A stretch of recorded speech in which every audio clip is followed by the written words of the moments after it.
Jadi fasenya sekarang adalah develop their own team. Mereka pikir daripada pakai agency ya, apalagi kita di Indonesia, UMP-nya masih bisa dipakai gitu ya. Sama ekspektasi kita dengan bahasa pemahaman yang kita ini masih ada gapnya. Ya, jadi gue bilang, oke, kita butuh klik. Paling gampang di Meta Ads gitu ya. Kita butuh kliknya yang banyak gitu. Tapi yang dimaksud dengan mereka kliknya banyak adalah yang lihat halaman websitenya banyak. Masih bisa diskusi. Churn.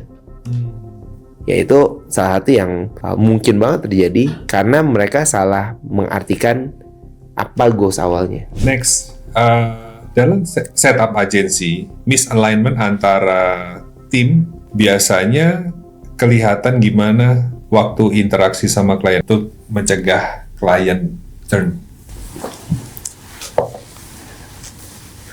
Apa yang harus dibenahi pertama kali? Yes.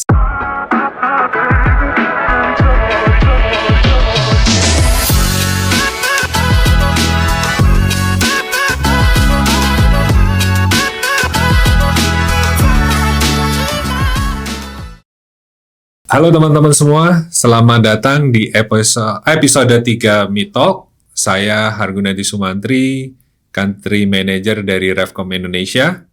Hari ini kita kedatangan seorang CEO dengan pengalaman lebih dari 15 tahun di industri digital marketing. Beliau sudah banyak mendampingi brand dalam menghadapi perubahan market, membangun relevansi, dan menjaga hubungan jangka panjang dengan customer.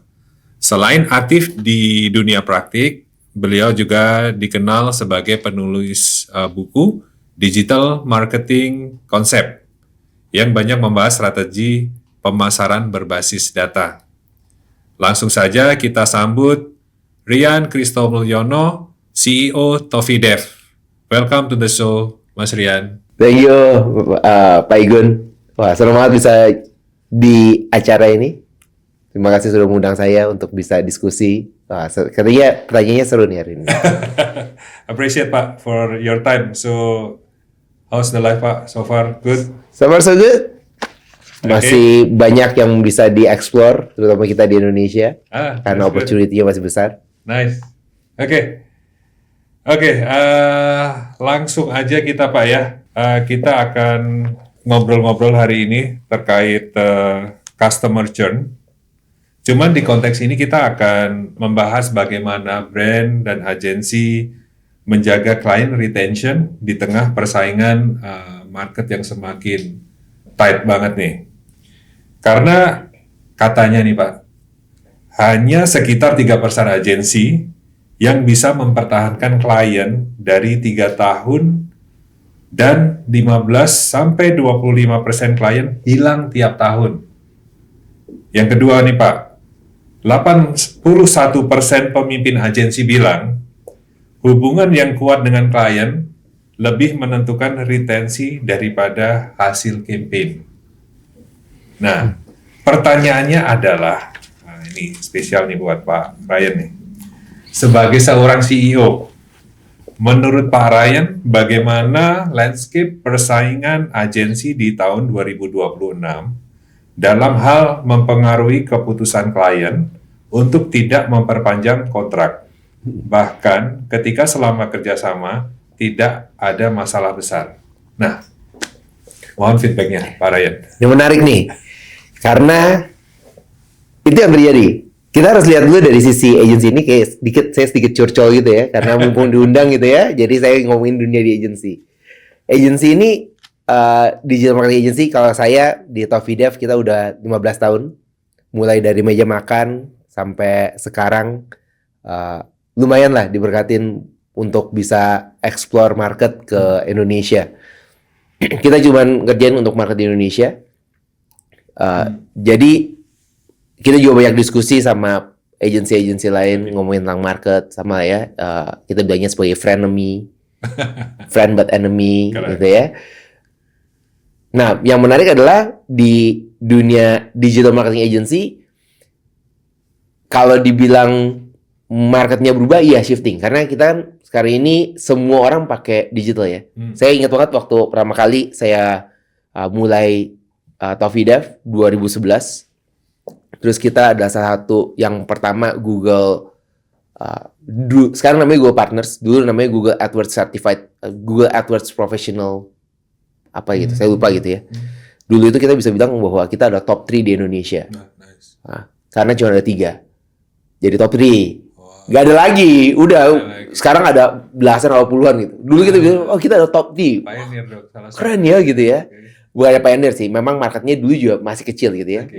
Google AdWords, kalau ada yang tahu pernah dengerin podcast ini, Google AdWords berarti ketahuan umurnya gitu ya.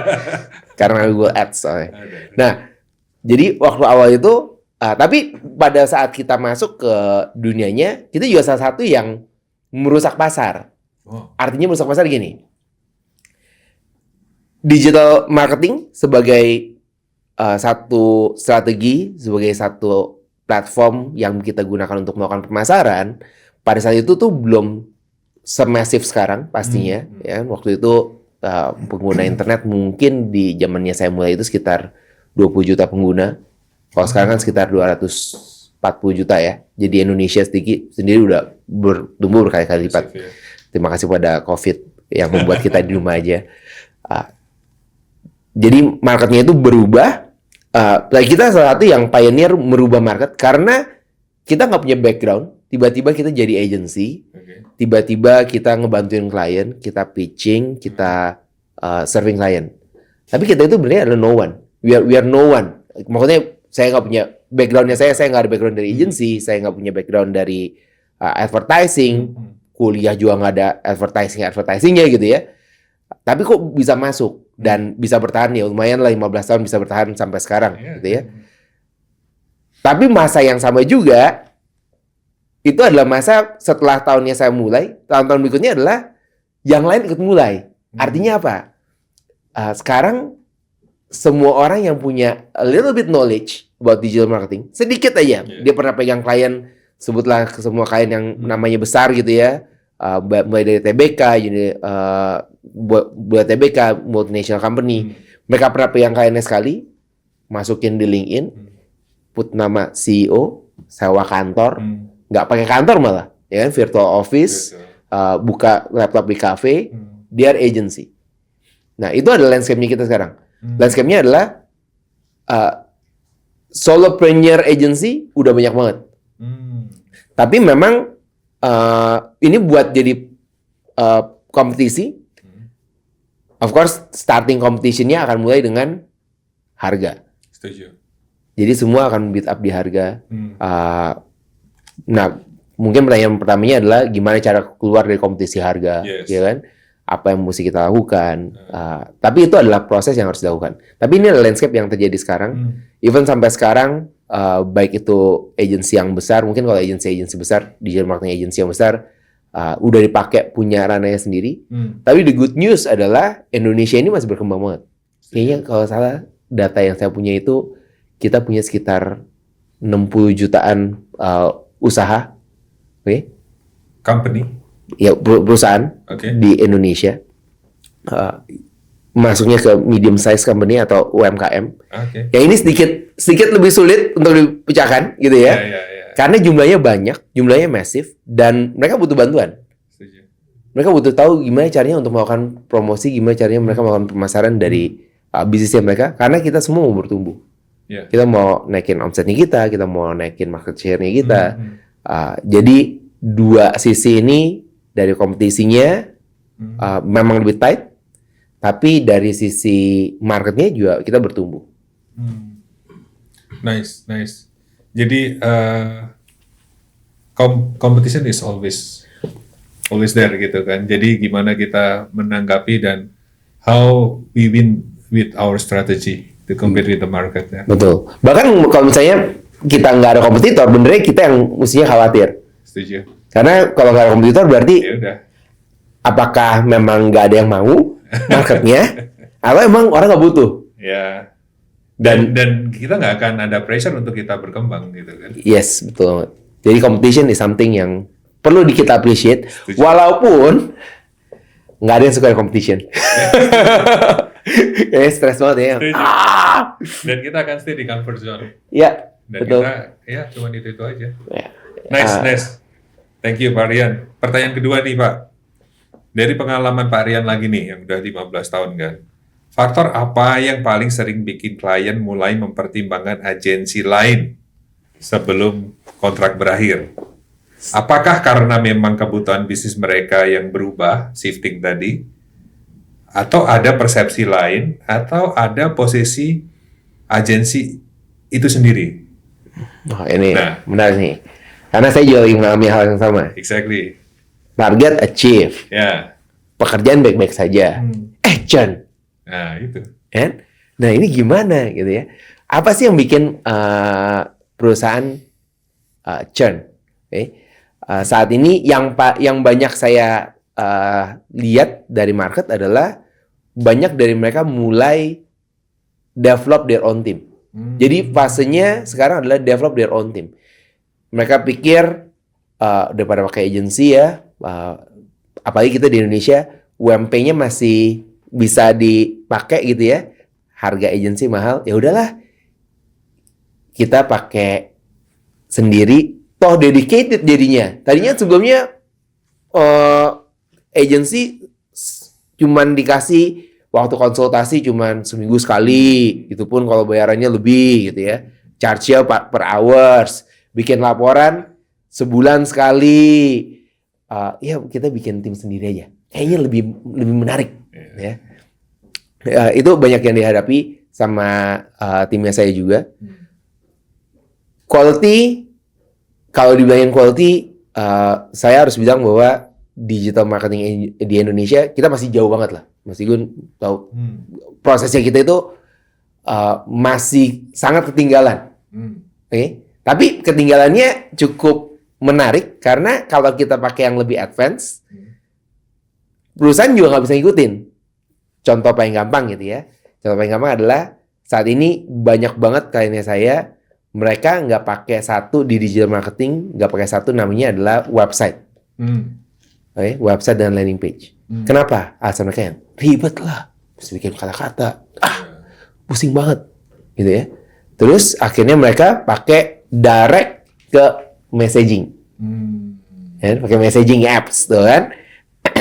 Udah, pasang iklan langsung messaging apps saja, kan cepet hasilnya. Kita bisa lihat lagi, ya. Tapi dia nggak tahu kepusingan di belakangnya. Kalau dapetinnya 1000 pesan setiap hari, jawabinnya gimana, gitu kan? Tapi kita suruh mereka minta pakai landing page atau pakai website, mereka bilang mahal banget, ribet. Jadi masih ada gap tuh. Padahal best practice yang kita lakukan di industri, kalau kita ngeliat ke negara yang lebih maju, mereka memilih menggunakan landing page atau website karena itu menghemat screeningnya mereka. Setidaknya yang kontak itu udah lebih klik lah, dikit. Kenapa? Karena mereka tahu bahwa untuk pejuang jempol di sana itu relatif lebih mahal. Dan pejuang jempolnya itu mesti diajarin, mesti ini. Mereka berpikir bahwa kalau bisa hemat waktu kenapa enggak? Nah, ada gap yang masih jadi PR-nya kita untuk ngembangin market supaya mereka knowledge-nya itu lebih maju dari sisi penggunaan. Dan kalau kita balikin ke apakah ini membuat marketnya churn? Iya dan enggak. Kalau misalnya mereka berpikir mereka mau cari shortcut secara data, saya pernah lihat datanya bagus banget. Wah, kalau dibandingkan sama landing page, kita nggak bisa beat up. Kalau kita ngomongin dari report ya, hasil reportnya kita di agency, ada beberapa kayaknya kita menggunakan strategi pakainya machine gun, artinya dia pakai agensi banyak gitu ya. Yang penting semua agensi dipakai, lihatlah yang mana yang ketembak. Mereka punya budgetnya, mereka punya resource-nya, ya gak apa-apa juga gitu kan. Dan akhirnya kita di-compete yang satu mungkin hasil dari quality pipeline-nya lebih bagus, tapi jumlahnya sedikit, satu jumlahnya banyak. Ketemunya sama tim marketing. Marketing bilang, yang penting KPI-nya gue adalah achieve. I don't care about the sales team. Sales team punya masalah masing-masing, kan? You know the process gitu. Gimana kita pakai CRM lah, pakai ini dan segala macam. Jadi Itu yang banyak kejadian. Apakah itu salah satu penyebab churn? Mungkin. Tapi yang paling banyak dihadapin mungkin adalah karena knowledge dari klien ini mereka masih coba-coba. Kita ngomongin udah dibilang dari beberapa tahun lalu, saya ingat 2015-2016 kata-kata data is the new oil udah diomongin dari zaman itu. Benar. Kan? First touch attribution, last touch attribution, multi touch attribution. Tapi sampai sekarang nggak ada yang bisa nail it. Nggak ada yang bisa berhasil. Jadi mereka kemakan, dan semua agency, karena agency dasarnya adalah pemasar, ya kan? Jadi promosinya itu manis. Benar. Promosinya cantik banget. Ya? Jadi bahkan sampai sekarang pun kita jadi sekarang kalau kita ketemu klien, mereka competingnya dengan janji manis, kita bilang, ya udah cobain aja. Dan it works. The best klien yang kita punya adalah mereka yang udah dibohongin sama agency. That is the best klien yang kita punya. Benar. Karena janji manisnya itu, kita udah tahu angkanya itu gak bakalan sebagus itu, gak bakalan secantik itu. Kalaupun cantik itu berarti marketing gimmick. Dan mereka buy it. Jadi ada beberapa juga yang udah kesana sama kita kasih pil pahitnya. Misalnya kita nggak kasih pil yang manis di depan, pil pahitnya kita kasih lihat di depan. Terus mereka akhirnya browsing ke A, ke B, ke C, ke D dan segala macam. Akhirnya mereka balik lagi. Jadi kalau boleh disimpulkan, di mana-mana kita berbisnis itu, and trust from customer is the most important thing. Ya. Hubungan, connection sama klien. Walaupun saya bukan gini, kita masuk ke, menurut saya apakah hubungan itu penting? Hubungan penting. Setuju. Oke. Tapi hubungannya ini nggak seperti zaman dulu. Saya beruntung banget hubungannya itu nggak seperti zaman dulu, di mana kita perlu connected with the individuals untuk bisa mendapatkan deals. Setuju. Enggak. Walaupun kita perlu, tapi saya nggak bilang 100% perlu. Karena kita juga punya beberapa klien yang the quality of your service, kualitas dari service yang kita bisa berikan, itu membangun kepercayaan dari klien juga. Setuju. Jadi mereka nggak cuma lihat orangnya. Bahkan saya punya PR yang lebih besar sekarang adalah saya mesti mengenal semua kliennya saya.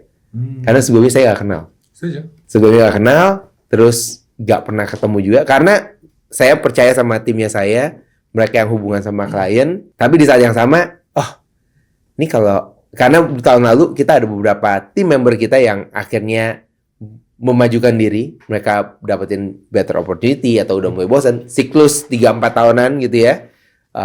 Mereka udah mulai cari tempat baru, udah mulai bosan, ya kan? Akhirnya yang ini kayaknya dia, kita belum pernah ketemu nih.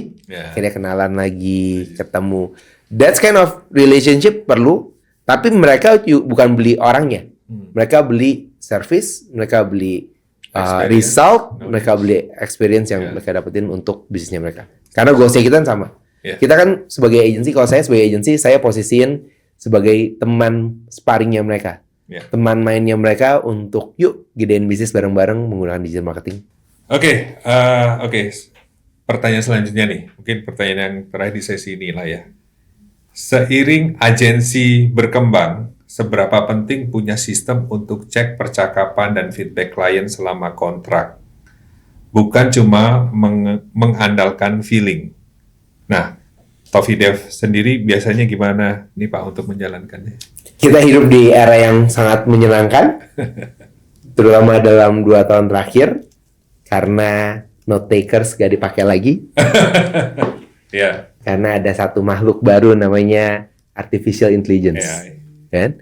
Dan ini save our time a lot untuk ngerjain hal tersebut, untuk mengetahui gimana progresnya, apa yang jadi main topics dari the meetings.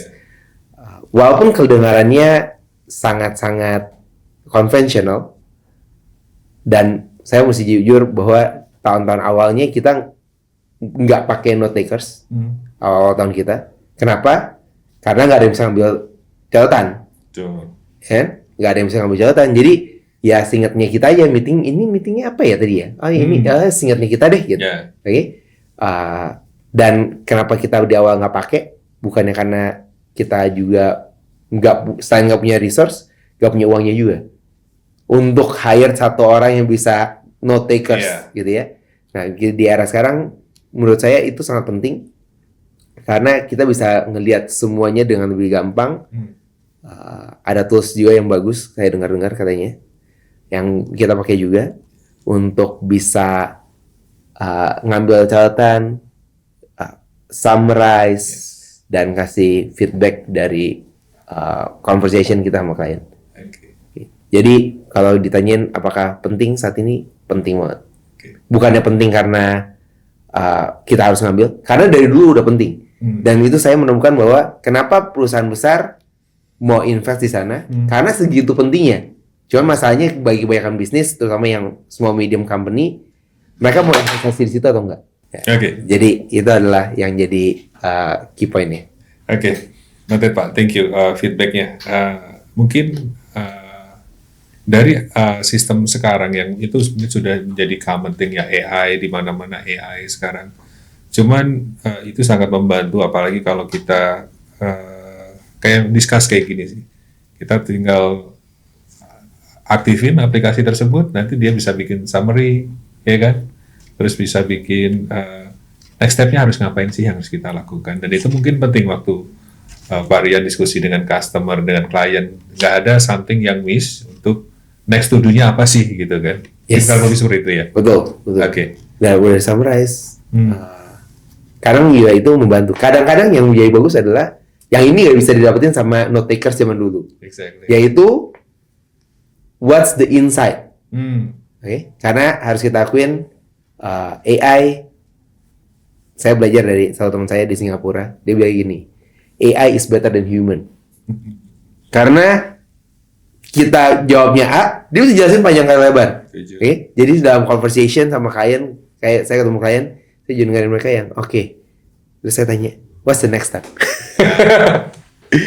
Berdasarkan pemahaman dari si AI itu sendiri. That's fantastic, benar-benar. Sebenarnya saya ingin bergerak sedikit lebih jauh terkait sesuatu yang kecil kelihatannya tapi gede banget nih impact-nya. Semacam blind spot gitulah. Cuman kita kan kadang sering banget luput dari problem yang nggak kita sadari. Kita lihat tim atau bisnis kelihatan oke, tapi ya air yang tenang belum tentu nggak ada arus di bawahnya. Nah, untuk itu ada beberapa hal yang jadi concern terkait informasi yang kita butuhkan, Pak. Dalam kerja agensi, biasanya blind spot mulainya dari mana? Kalau saya lihat dari perjalanannya saya, blind spotnya itu dari sesuatu yang tidak diketahui. Okay? Jadi kalau saya ngomong biasanya we know what we know. That's our expertise. Setuju. We know what we don't know. Karena kita tahu ada bagian-bagian lain yang kita belum kuasai. Oke? Okay? Terus ada satu lagi adalah we don't know what we know. Okay. Itu adalah blind spotnya. Oke? Okay? We don't know what we know. Soon akan jadi we know what we know. Gitu ya. Tapi yang paling besar itu adalah we don't know what we don't know. Oke? Okay? Nah, tantangannya adalah banyak klien masuknya ke arah situ. Apalagi mereka masuk ke digital marketing. Saya ingat banget pas awal-awal gitu ya. Saya punya klien, dia pasang iklan. Dulu ini adalah 2011-2012. Dia pasang iklan di Google AdWords. Okay. Terus dia belum pernah pasang digital ads. Jadi dia pasang banner lah sama kita. Okay. Terus pada saat kita jalanin, klien ini nelfon kita. Pak, iklannya udah jalan belum? Kita bilang, udah Pak, udah jalan. Terus pertanyaan dia adalah, kok saya nggak pernah lihat iklannya? Nah, kan kita yang, oke. Saya jadi ngomong sama tim, kenapa Bapak ini belum lihat iklannya? Tim saya ngasih tahu, iya Pak. Klien kita pakai banner ads.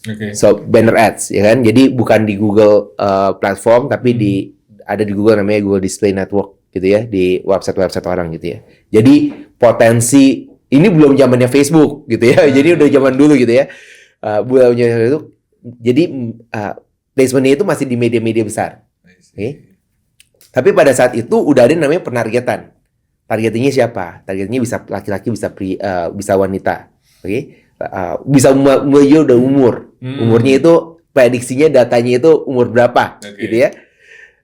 Nah, ternyata Bapak ini produknya yang diminta untuk kita promosikan ada produknya untuk remaja putri. Oke.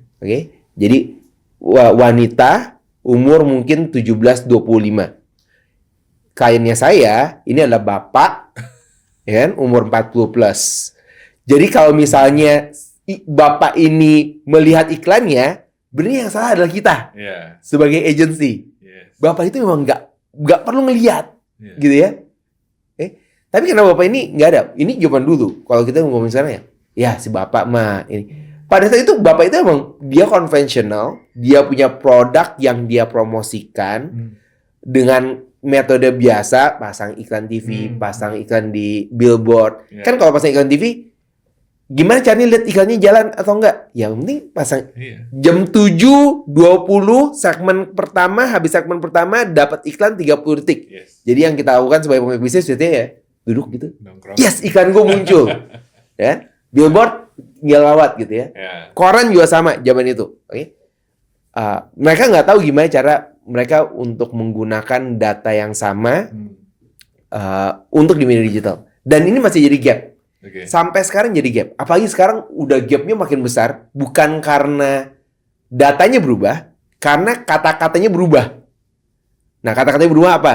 Misalnya kalau sekarang nih di dunia digital ads, kita ada ngomongnya GMV Max, ada P Max, ada ROAS, ada terms-nya. Setiap platform menggunakan terms yang berbeda untuk maksud tujuan yang sama.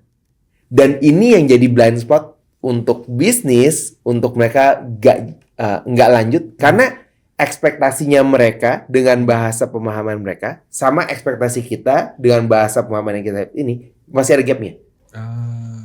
Ya, jadi dia bilang kita butuh klik, paling gampang di Meta Ads gitu ya.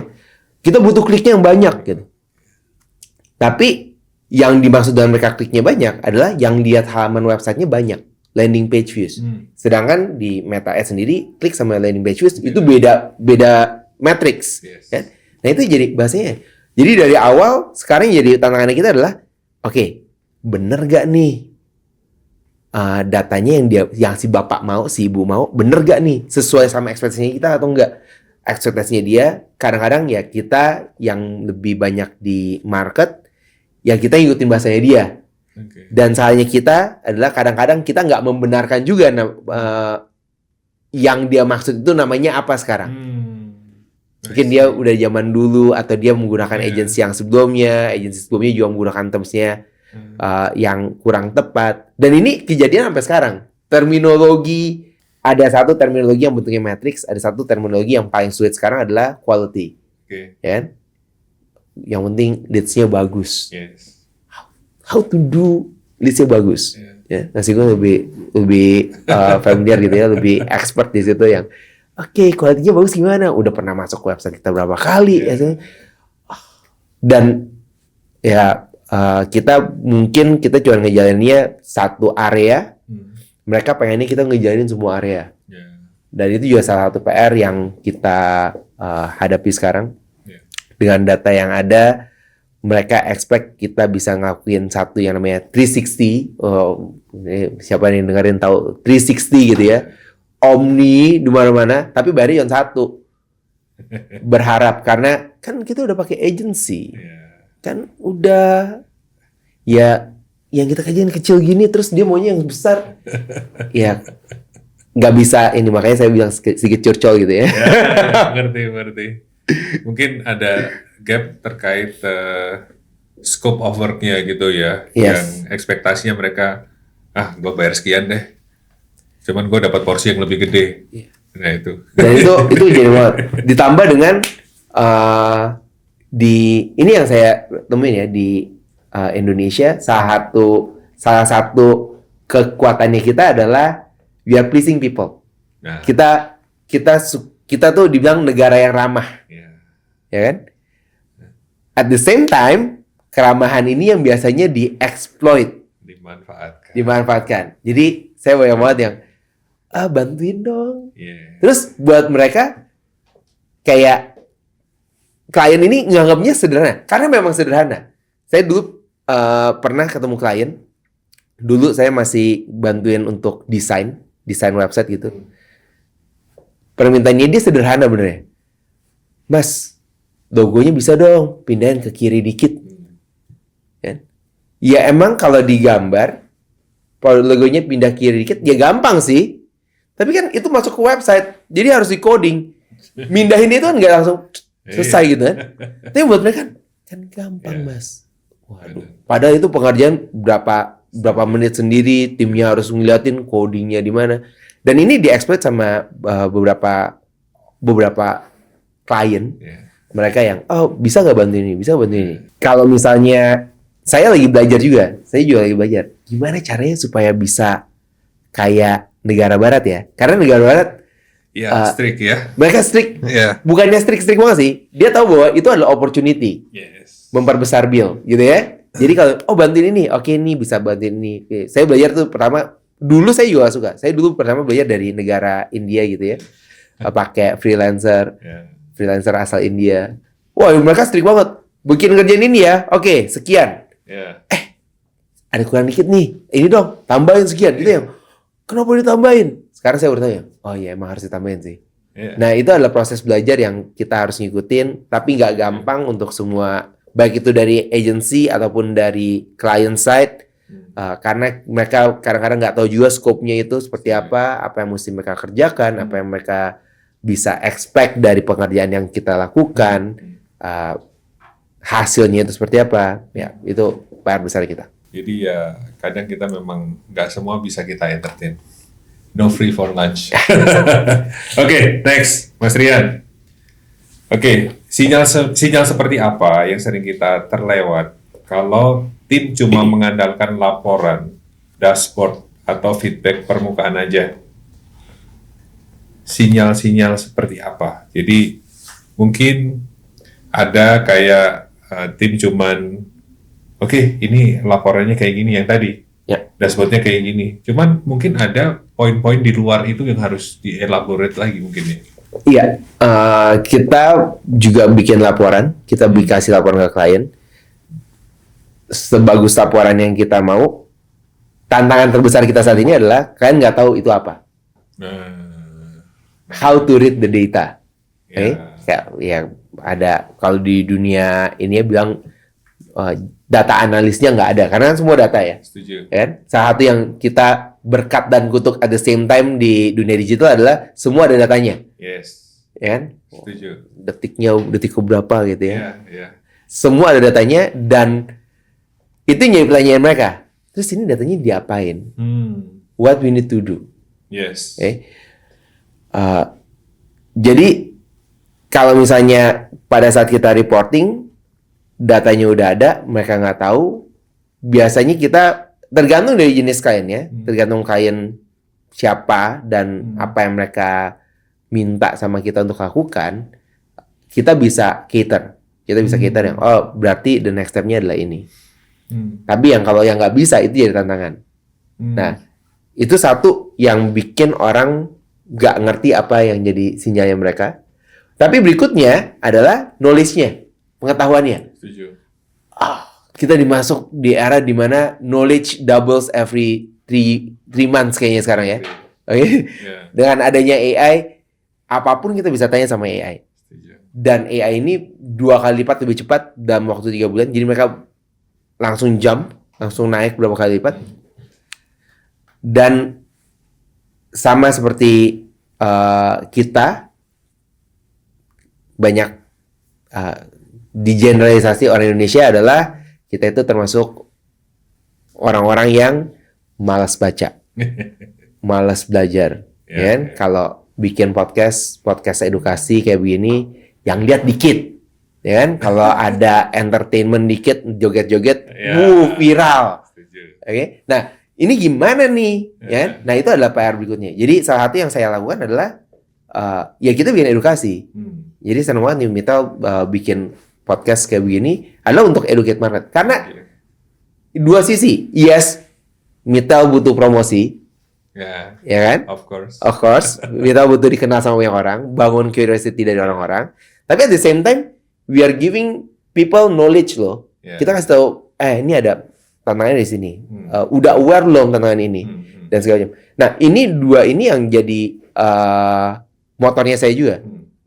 Kita setiap klien yang kita punya, kita mencoba untuk kasih edukasi, kita mencoba untuk kasih insight apa yang bisa mereka lakukan supaya bisnisnya mereka bisa bertumbuh.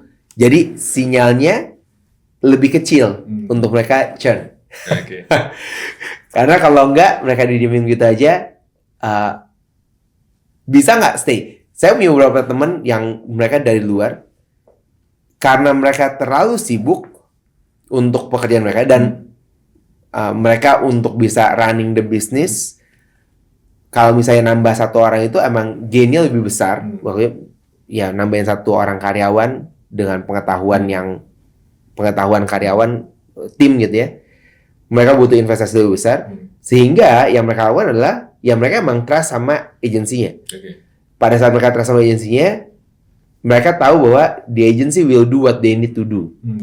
Mereka nggak ngelihat lagi ke reporting yang ini harusnya begini dong. It's just you do what you do. Kita punya goals-nya sama, dan kita bisa kolaborasi bersama-sama. Itu yang terjadi sama beberapa orang di sana. Di sini kita masih ada beberapa yang udah begitu, tapi sebagian besar masih perlu dibantuin lah. Last question nih Pak.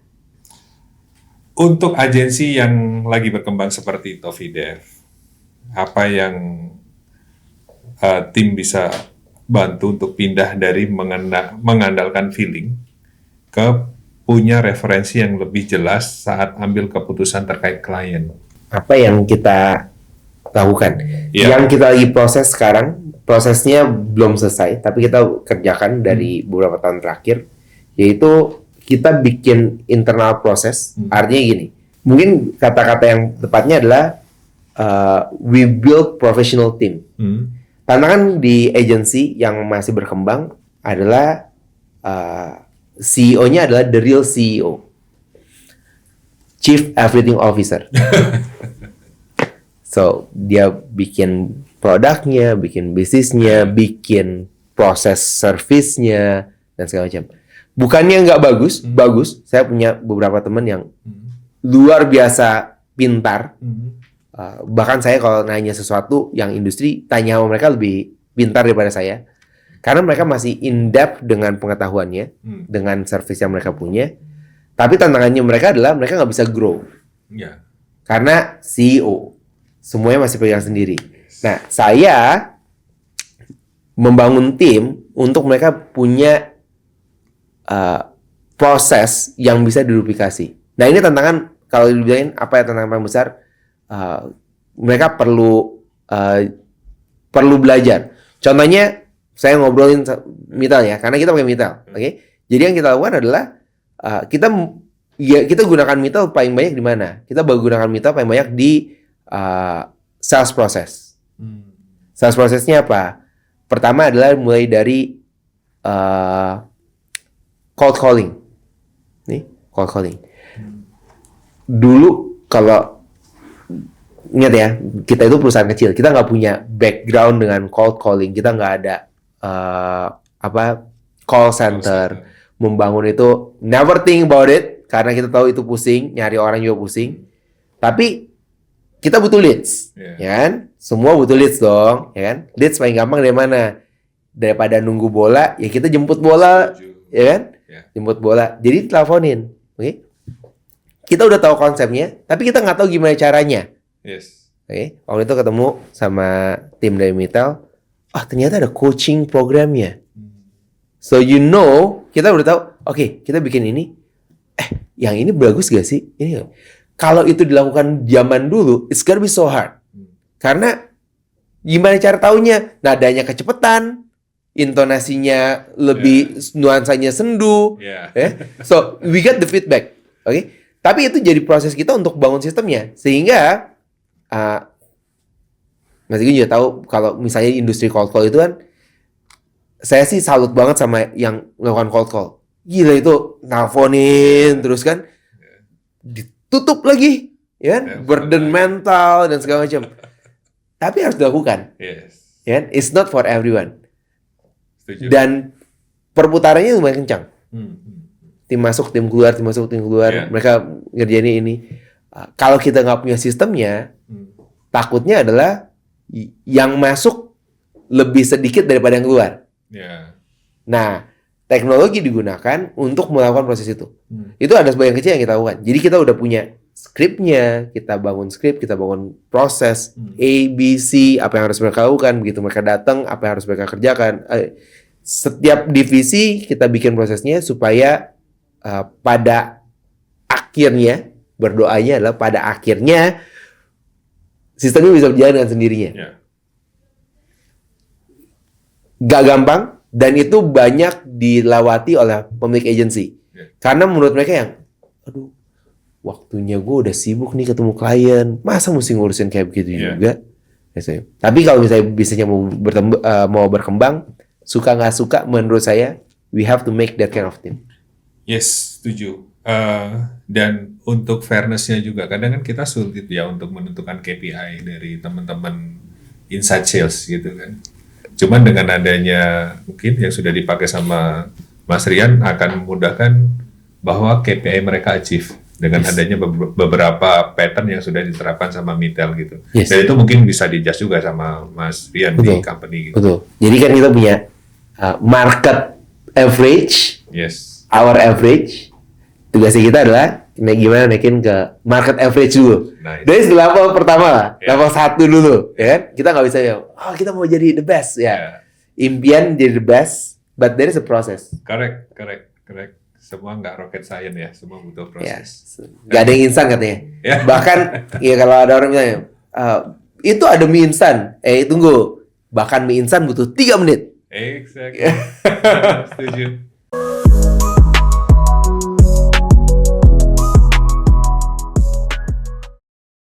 Di dunia agensi, sering nggak sih kadang campaign berjalan lancar dan KPI tercapai, tapi kontrak tetap nggak diperpanjang.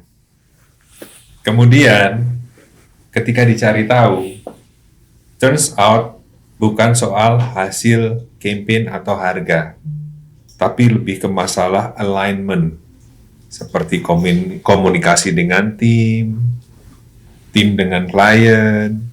Jadi kita sadari yang jadi problem nggak hanya faktor eksternal, tapi internal factor juga bisa terjadi. Nah, dari pengalaman Mas Rian nih di Tofidev, biasanya apa yang bikin ada gap antara good execution dan loss continuation? Itu banyak banget kejadian kayak kita. Kadang-kadang kita juga bingung. Kok ini udah dibikin tapi nggak bagus hasilnya gitu. Tapi nggak bisa dipungkirin dari timnya saya melakukan miss. Missnya adalah apa yang menjadi KPI-nya mereka bukan KPI sebenarnya dari perusahaan, dari klien. Jadi KPI perusahaan, saya selalu ingetin, ini udah kejadian beberapa kali. Jadi saya selalu ingetin sama timnya saya. Apapun KPI yang klien bilang, semuanya bohong. KPI-nya mereka cuma satu. Salesnya naik atau enggak. Terlepas dari apapun KPI yang mau mereka bilang. Videonya jadi viral. Yang nge-like berapa banyak. Followernya naik. Leads-nya naik. Apapun yang mereka bilang. Dan kalaupun kita bisa achieve goals-nya, tapi nggak dampak sama bisnisnya, kita bakal churn juga.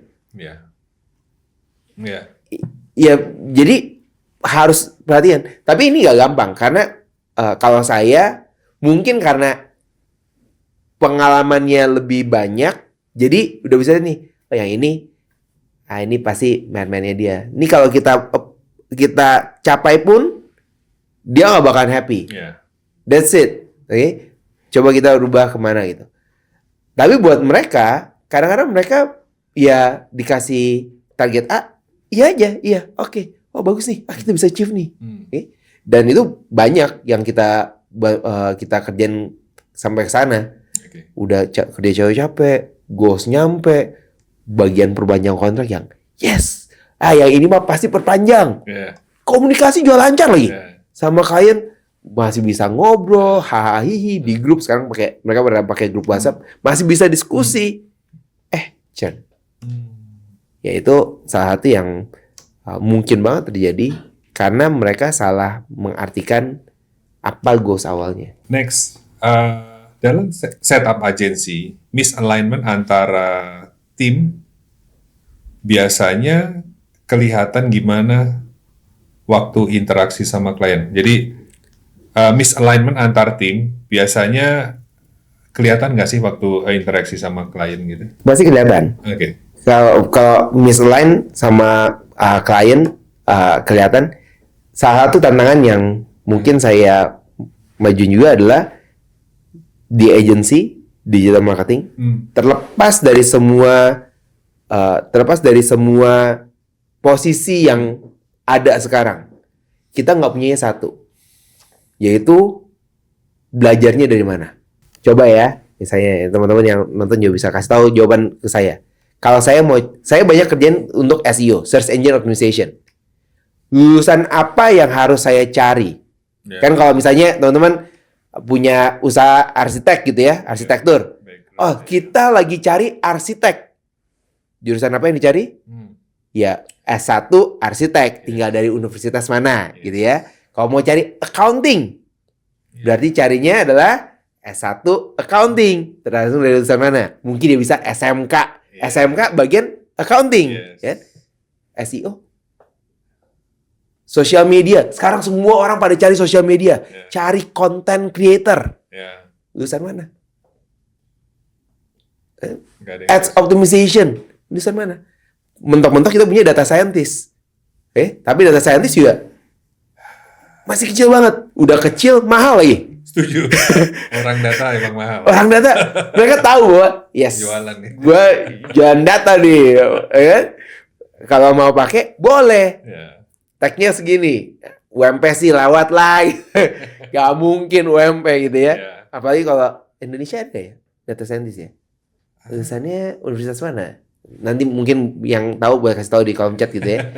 Kalau komentar kasih tahu, data scientist lulusan mana? Ya, karena gap itu, bagi pengetahuannya jadi nggak sama. Jadi kadang-kadang yang kita pakai di Tofidev adalah mau gak mau, suka nggak suka, sekarang kita ambil secondary training. Ya banyak lah, ada yang bootcamp 3 bulan. Paling mentok 3 bulan belajarnya. Dia udah 3 bulan diikut bootcamp aja udah nggak bisa masuk UMP. Menurut mereka yang gue udah bootcamp gue 3 bulan, yang kuliah 3,5 tahun mah lewat kata dia kan. Gue udah jadi ini, belajar dari sini, semuanya course.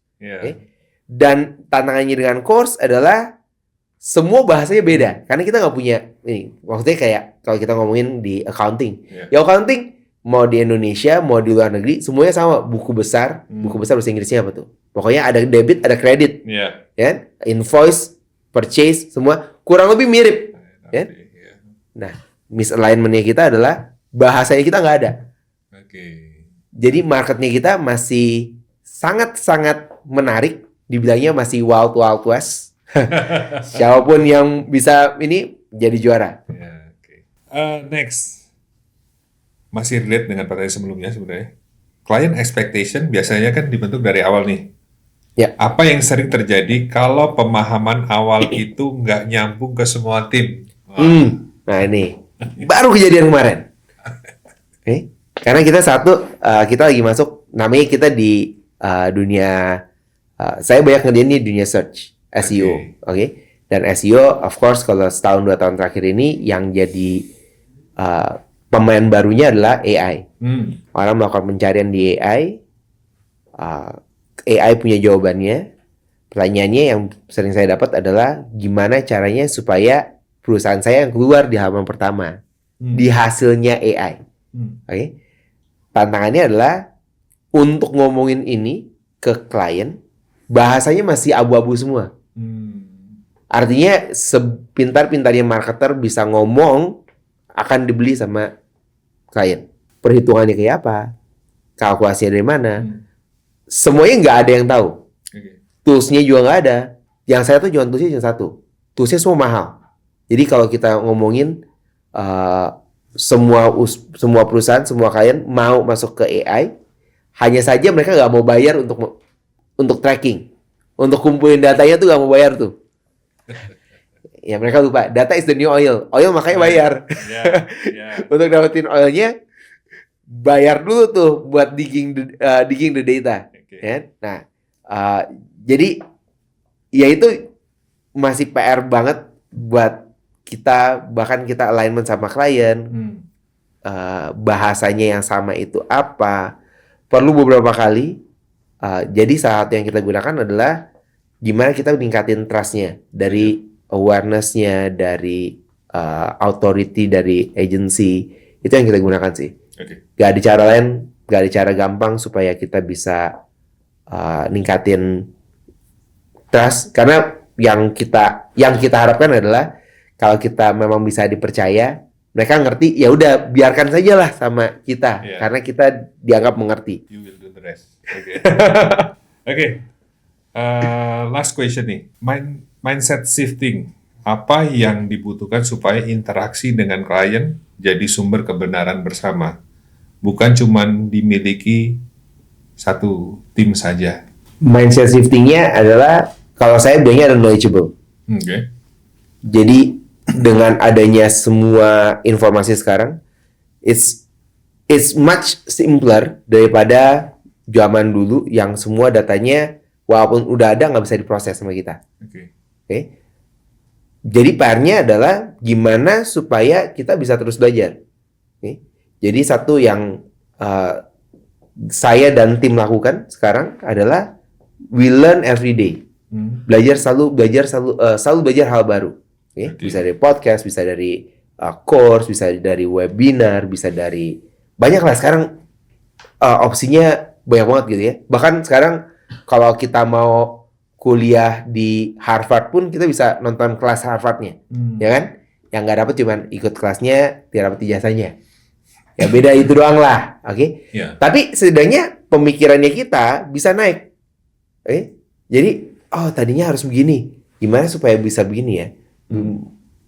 Gimana caranya supaya bisa melakukan hal ini? Apa yang dilakukan sama orang-orang? Jadi menurut saya mindset change yang harus dilakukan adalah gimana kita bisa menambah pengetahuan setiap hari dari setiap individu supaya semua levelnya sama. Okay.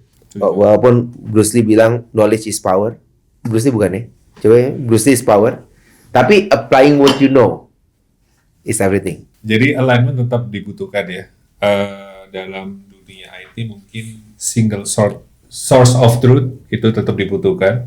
Biar kalau ada pertanyaan, ini resource-nya kita dari sini, ya kan? Yes. Jadi semua bisa trust, dan kita gaining trust juga dari market. Okay. Kita sudah sampai di segmen yang cukup teknikal, di mana kita akan ngulik lebih dalam apa yang jadi rahasia Toffee Dev dalam handle conversation dengan klien dan real practice-nya seperti apa. Saya akan mulai dengan sebuah pertanyaan yang akan ngasih gambaran bagaimana Toffee Dev mengenali klien sejak awal diskusi. Oke. Saat inbound inquiry makin banyak, gimana biasanya Toffee Dev bedain klien yang benar-benar ready untuk commit sama yang masih cuma explore aja? Gimana bedainnya? Yang bagus banget nih. Ya. Yang jangan icip-icip atau yang udah siap untuk beli. Gitu. Ya. Pasti kan semua orang pengennya adalah yang udah siap untuk beli dong. Ya, kan? ada komitmen lah. Udah ada komitmen, Ya. kan? Wah, ngapain buang-buang waktu doang gitu ya. Yes. Jadi beberapa yang kita lakukan, yang saya lakukan adalah kita kasih set of question. Oke. Jadi kita udah lihat tuh set of questionnya. Semakin mereka isi, semakin Detail. banyak yang mereka isi, artinya mereka lebih punya keinginan. Kan? Yang penting punya keinginan dulu. Karena kalau mereka nggak ngisi, kemungkinan besar mereka bakalan out. Yes. Ya. Terus yang kedua, setelah mereka ngisi, baik mereka ngisi ataupun nggak ngisi, dulu kita pada saat ada inbound, kita nggak punya sistem. Artinya nggak punya sistem, ya pada saat mereka datang, ya kita nggak juga ngomong, ya. Kita jadi kayak customer service.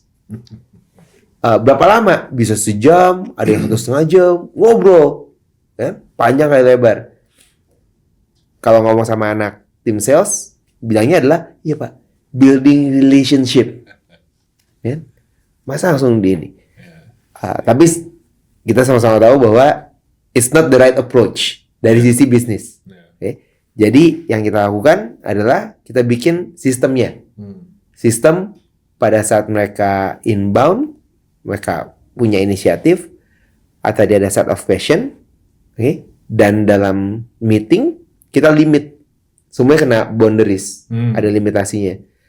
Limit ini berapa, ini apa, limit ini apa, ini apa. Baru mereka mungkin bisa masuk ke next step, okay? Atau ya mereka berhenti sampai di situ. Okay? Makanya kita punya beberapa side dishnya, kayak kita punya YouTube account, bisa subscribe, orang bisa follow di sosial medianya kita, supaya mereka yang mereka pengen, mungkin belum sekarang, tapi mungkin bisa jadi di kemudian hari. Okay? Karena salah satu yang saya percaya bahwa kalau bukan sekarang, mungkin dia bakal jadi partner kita beberapa tahun kemudian. Ini baru ada kemarin satu kasus, dia udah kontak sama kita 5-6 tahun sebelumnya. Jadi setiap kali kita bikin acara, kita bikin apa, orangnya ini aktif. Baru sekarang nih, baru mau engage. Tapi butuh waktu lama gitu ya. Bayangin kalau misalnya dari awal kita cuma fokus ke satu, dan kita nggak follow up mereka, nggak ada side dish-nya buat mereka, ya akhirnya bakalan drop juga. Setuju. Next, kalau lihat balik ke early conversation sama klien, yang akhirnya stay long term, seperti yang barusan disampaikan, pattern atau sinyal apa yang biasanya kelihatan bahwa mereka akan tetap get along sama Tofida? Sinyal apa? Yeah. Sinyalnya biasanya kita lihat dari activity-nya mereka. Karena nggak banyak yang bakalan terus-terusan engage. Jadi kita bisa ngelihat, si A nih sering ikut ke kita di mana, si B sering kita ikut di mana. Salah satu yang kita gunakan, of course, adalah CRM. Jadi kita tahu apa interaksinya mereka dengan kita di tools. Ya? Jadi kita tahu, berapa kali mereka masuk ke website kita, kita bikin acara mereka ikut atau enggak. Belum 360 karena nggak punya sampai detail semuanya. Tapi itu adalah salah satu proses yang kita kerjakan sekarang. Di titik mana dalam sales conversation biasanya misalignment itu mulai muncul, walaupun semuanya terdengar positif di permukaan? Pada sales conversation ya, pada saat kita ngomong ya, bahasanya kita sama bahasa kalian itu berbeda.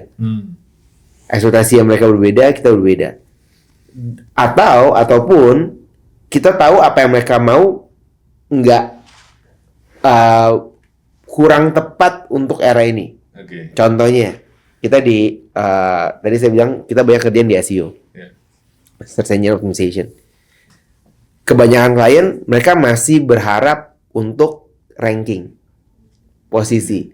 Saya mau pokoknya untuk pencarian kata kunci A, posisi saya posisi 1. Okay. Bisa nggak untuk saat ini kalau hanya memfokuskan hal tersebut, jadinya malah bumerang, karena pengerjaannya kita harus secara menyeluruh supaya itu bisa muncul di halaman pertama. Kalau pekerjaan menyeluruhnya ini nggak dikerjakan, yang ininya bakalan lebih sulit. Kalaupun kita mau push, kita mau paksain untuk muncul di halaman pertama, bisnisnya jadi kita bilangnya gimana supaya nggak terlalu teknikal.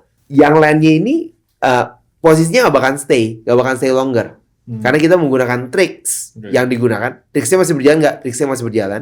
Tapi bisnisnya nggak bakalan stay longer di halaman pertama. Nah, bahasa ini yang kita ngomongin sama klien sedikit menantang. Karena kalian tahu ya, yang mereka lihat yang, pokoknya saya mau di halaman pertama. Prosesnya udah nggak begitu.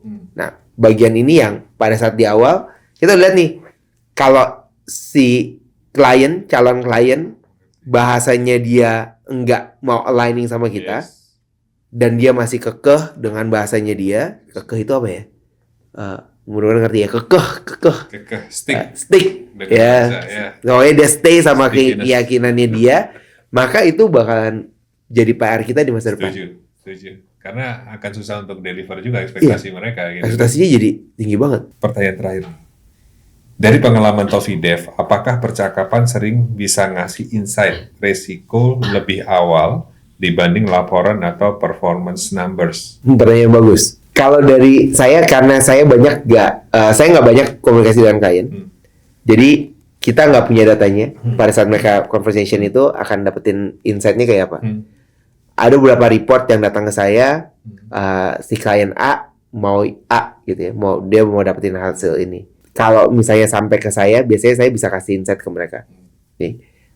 Tapi baik lagi, karena kita sekarang punya tools yang bisa ngomongin, jadi mereka benar-benar bisa mencari tahu keinginan ini sama nggak sih sama yang diinginkan sama si klien. Kita bisa melakukan ini atau enggak. Karena memang kemampuan, mungkin dalam beberapa waktu ke depan, kemampuan untuk membaca hint ini bisa lebih mudah dengan data yang ada. Ya, karena kan kita bukan cenayang yang bisa membaca pikiran orang-orang gitu ya. Tapi mungkin kalau orangnya kasih hint atau segala macam. Dan saya bisa bilang ngomong sama klien ini memang kadang-kadang kita perlu wisdom. Kadang-kadang ada beberapa klien yang ketemu sama kita, mereka setiap kali datang selalu ngoceh, selalu marah-marah. Tapi hasilnya selalu bagus. Jadi kalau dibilang klien yang bawel gitu ya, klien yang bawel itu belum tentu bawel hasilnya loh, dan belum tentu dia bakalan churn loh.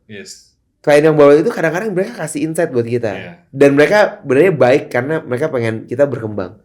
Justru klien yang tenang, yang nggak ada A, B, C gitu ya, tiba-tiba di akhir dibom ya, udah selesai gitu. Nah itu justru yang berbahaya. Jadi intinya customer itu nggak mau open lebih banyak. Customer yang bawel itu malah mereka ngasih insight cukup banyak. Ya kan? Jadi mungkin dari apa yang dia share itu bisa kita tangkap dan kita bisa explore lebih banyak lagi. Dari pengalaman Mas Rian, biasanya klien memutuskan untuk nggak lanjut kerjasama itu awal-awal atau jauh lebih lambat dari yang tim sadari.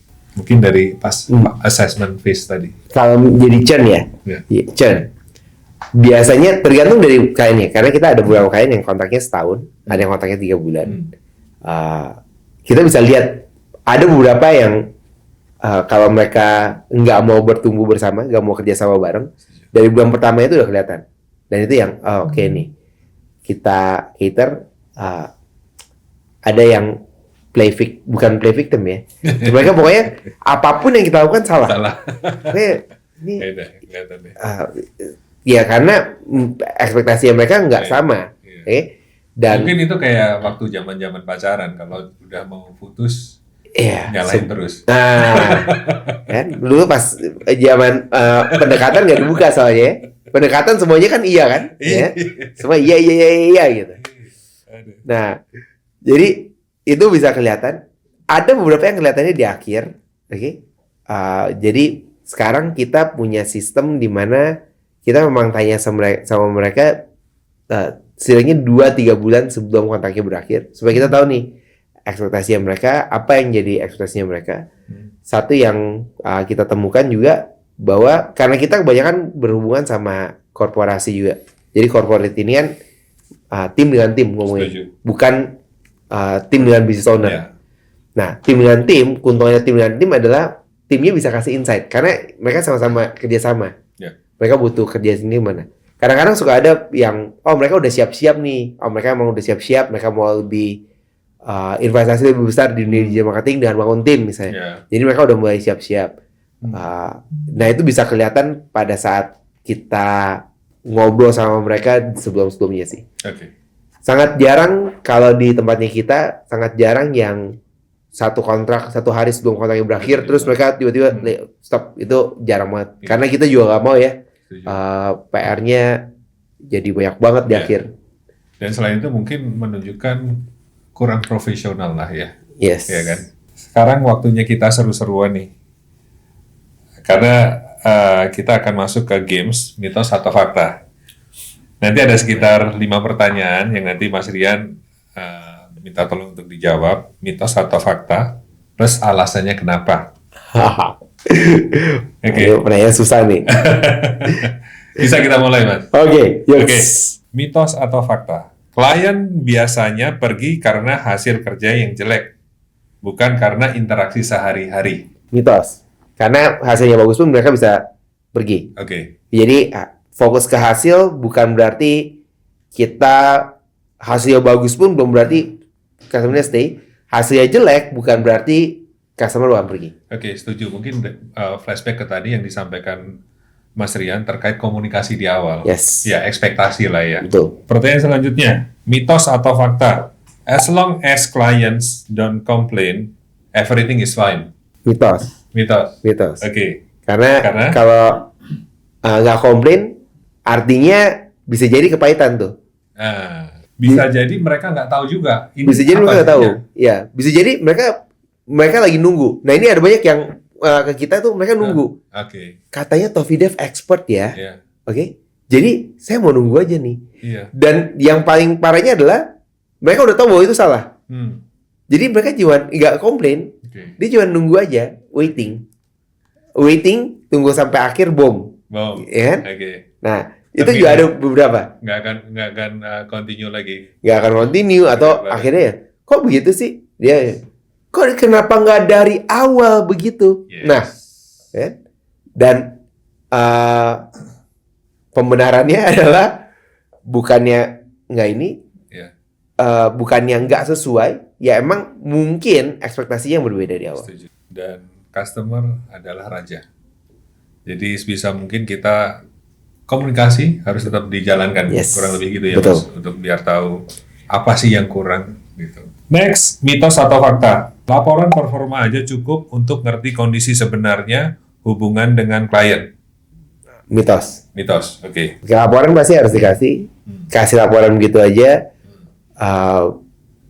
Kebanyakan kalau di tempatnya kita, setidaknya klien itu nggak mengerti apa yang mereka dapatkan karena semuanya bentuknya angka. Harus ada yang bisa translate dari matrix, dari laporan ke action plan. Setuju. Kadang kan laporan bisa di markup, Yes. ya kan? Kalau semua tercatat di sistem mungkin itu jadi real case gitu kan.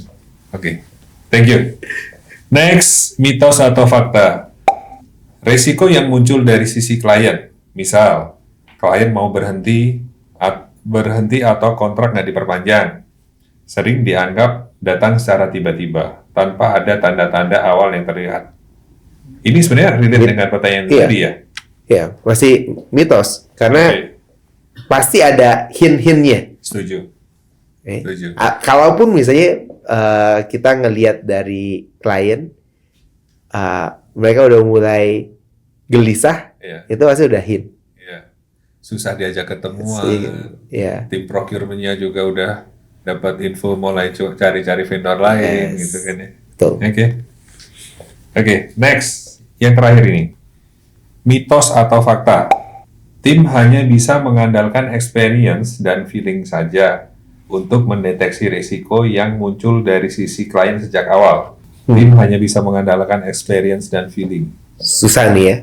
Experience penting, Benar. feeling penting. Iya, Tapi apakah hanya dari experience dan feeling? Enggak. nggak bisa. Ya. Jadi Mitos ya. saya rasa mitos ya. Mitos. Karena tetap dibutuhkan result on paper gitu, let's say. Dari hasil assessment bahwa kita mengerti apa yang customer butuhkan dan kita tuangkan di presentasi yang akan kita presentkan ke customer bahwa oke, ini yang kita butuhkan dan ini goalnya. Yes. Itu mungkin kurang lebih seperti itu ya. Betul. Jadi jangan anggap orang yang udah tua, kita masih muda, yang mature gitu kan, dengan banyak experience, cuman cara menyampaikan result ke customer itu kurang bagus, customer juga saya rasa kurang happy juga, Yap. ya kan? Komunikasi penting. Dengan adanya tools sekarang yang tadi Mas Rian sampaikan, semuanya akan tersimpan rapi, terdokumentasi dengan rapi, tinggal kita akan mudah memanggilnya dari hasil meeting, dari hasil apa, ini hasilnya seperti ini yang diinginkan sama customer, dan ini planning kita yang akan kita lakukan, dan Setuju. customer akan sign. Setuju. PO langsung. Dari obrolan tadi, kita sudah dapetin banyak perspektif yang relevan dan praktikal buat teman-teman agensi dan business owners. Sebagai penutup, saya punya satu pertanyaan nih buat Mas Rian. Izin Mas. Kalau mau mencegah klien loss earlier, yang seharusnya dibenahi dulu itu apa? Proses kah? Mindset kah? Atau cara tim berkolaborasi? Apa yang harus dibenahi pertama kali? Yes, untuk mencegah klien turn. Mencegah klien churn. Ya. Kalau saya, ini tergantung dari level perusahaannya. Yeah. Oke, jadi buat teman-teman yang mendengarkan, nonton, di mana levelnya Anda. Oke. Kalau misalnya baru mulai, saya akan bilang mulailah dengan sistem. Okay. Jadi bikin dulu tuh sistemnya gimana supaya kita bisa manage ekspektasi dari klien seperti apa, pengerjaan scope of work-nya kayak gimana, apa yang mesti kita cater sama kliennya, semua dari awal itu udah disiapkan. Nah, tapi kalau misalnya ini jadi tantangan pada saat sudah berjalan, maka saya akan bilang mulai dari komunikasi. Okay? Suka nggak suka, kita udah makhluk sosial yang harus berkomunikasi sama klien.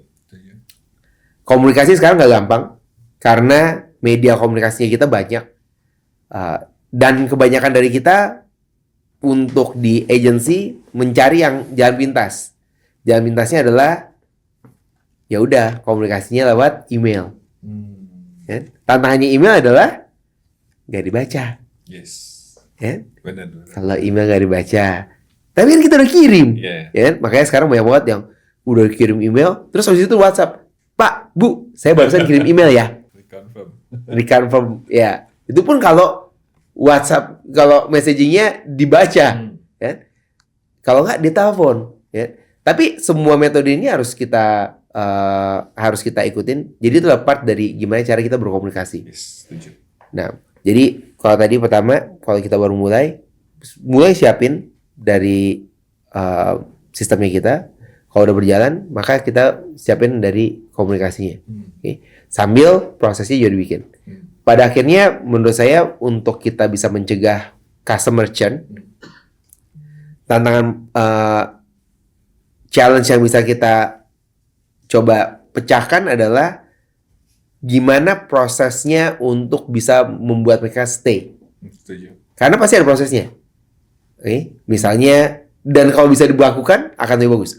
Saya nggak suka dibakukan, tapi sepanjang perjalanannya saya menemukan bahwa semuanya harus dibakukan. Sama kayak kalau kita ngomongin dari sales calling gitu ya, inbound dan segala macam, nggak ada yang suka script, tapi pada akhirnya kita harus pakai script. Yeah. Okay? Yeah. Setelah scriptnya udah jadi, baru mereka bisa keluar dari script sedikit. Yes. Okay? Sama dengan sistem, pada saat awal kita nggak tahu ada sistemnya, kita bakukan sistemnya supaya kita tahu nih titiknya di mana. Punya sistem belum tentu berhasil. Tapi kalau nggak punya sistem, pasti nggak berhasil. Setuju. Oke, saya rasa cukup menarik sesi hari ini. Diskusi dengan Mas CEO kita. Mas Rian, thank you banget Mas Rian atas insight dan ceritanya. Sama-sama, Mas Gun.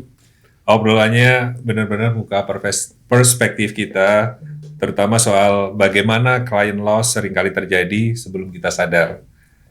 Semoga diskusi hari ini bisa jadi reminder buat teman-teman bahwa menjaga klien bukan cuma soal hasil, tapi juga soal alignment, komunikasi, dan bagaimana tim bekerja bareng tiap hari. Sukses selalu untuk Tofi Dev dan Mas Rian. Terima kasih waktunya. Terima kasih juga buat teman-teman yang sudah menyimak sampai akhir. Sampai ketemu di obrolan seru berikutnya. Terima kasih.